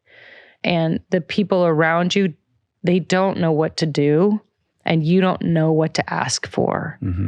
And so that kind of sort of care with someone who's injured and maybe even doesn't know or think they're injured is really, really critical. Yes, you can find a specialist, you can find a therapist, but the people closest to you are really the ones who are going to see your symptoms and see that you're a little off, or maybe you didn't remember that thing that you talked about. I mean, I actually had my coach and my business partner, they were keeping notes for me during my recovery. And we actually have a spreadsheet of like all the things, because I kind of was like, no, I think I'm good. I'm okay. And trying to push through it. And so I think it's really important that the people around you gently sort of take care of you and try to get you to some specialists and educate themselves. They're the ones who then bear the responsibility for trying to get help, right? A little bit, but knowing that maybe the person who needs the help is going to push back or say they don't need it, or it's really tricky because you can't see it. You can't see blood. You can't see a broken bone. But there's a lot of injured people out there. This is really powerful. And I'm just thinking, like, you could have gone out and done some insane race and won, or conquered some fantastic distance. But your power to impact people with what you just shared today and this podcast and what you experienced is exponentially greater in comparison to whatever you do on a bike. And so I just want to commend you and applaud you for having the courage to not only go on this journey for yourself, but to come to a place like this and, open up about it so publicly. Like that is an act of service, and even though you're still in it, you're already, part of the solution, not only for yourself, but for a lot of people. And I think it's a remarkable and beautiful thing that you're doing. So thank you. Thank you. Yeah. Here's the butterflies, right? It's really cool. And nobody go out and like land on their head on purpose so they can go on their version of your journey. No, Please don't do that. I don't recommend it at all. Yeah. And also my final thought was, in the compiling of all of these resources, I gather this is kind of like an ongoing thing, right? Like maybe put together a PDF or something that somebody could download if they give you their email address or something like that. So you have everything in one place for people. Yeah, we've got a small version of that on the Brainstorm podcast that's on the Feisty media platform. And then we're developing sort of a more robust version of that people will be able to download from my website. We'll probably have that ready early October, and it'll continue to go and be a resource that's available for everybody. Yeah, cool. Yeah. Right. Thank you for the advice on that too. Yeah. No, it's good. So, all right. So everybody check out the Brainstorm podcast. We'll put links up in the description below and then on the episode page for this episode at richroll.com in the show notes. And is there anywhere else you want to direct people? My website, RebeccaRusch.com, is probably the easy place to find everything. Cool. And social media, the usual spots. All right. Awesome. Thanks again. And keep me posted. I will. If there's anything I can do for you. Well, we should go on a bike ride. Yeah, I know. You said that last time. I still haven't done that. But now it feels like, now it'll be chill. So now I'm not intimidated anymore. Good. Maybe we can do that. All right. Good. Cool. Peace.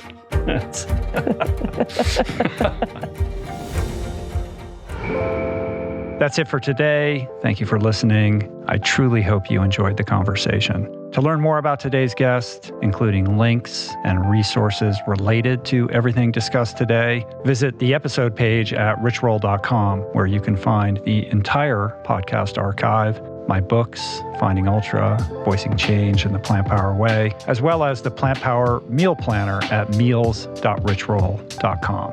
If you'd like to support the podcast, the easiest and most impactful thing you can do is to subscribe to the show on Apple Podcasts, on Spotify, and on YouTube, and leave a review and or comment. This show just wouldn't be possible without the help of our amazing sponsors who keep this podcast running wild and free. To check out all their amazing offers, head to richroll.com/sponsors. And sharing the show or your favorite episode with friends or on social media is, of course, awesome and very helpful. And finally, for podcast updates, special offers on books, the meal planner, and other subjects, please subscribe to our newsletter, which you can find on the footer of any page at richroll.com. Today's show was produced and engineered by Jason Camiolo.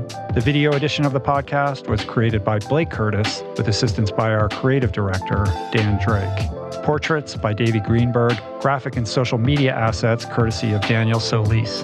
And thank you, Georgia Whaley, for copywriting and website management. And of course, our theme music was created by Tyler Pyatt, Trapper Pyatt, and Harry Mathis. Appreciate the love the support. See you back here soon. Peace. Plants. Namaste.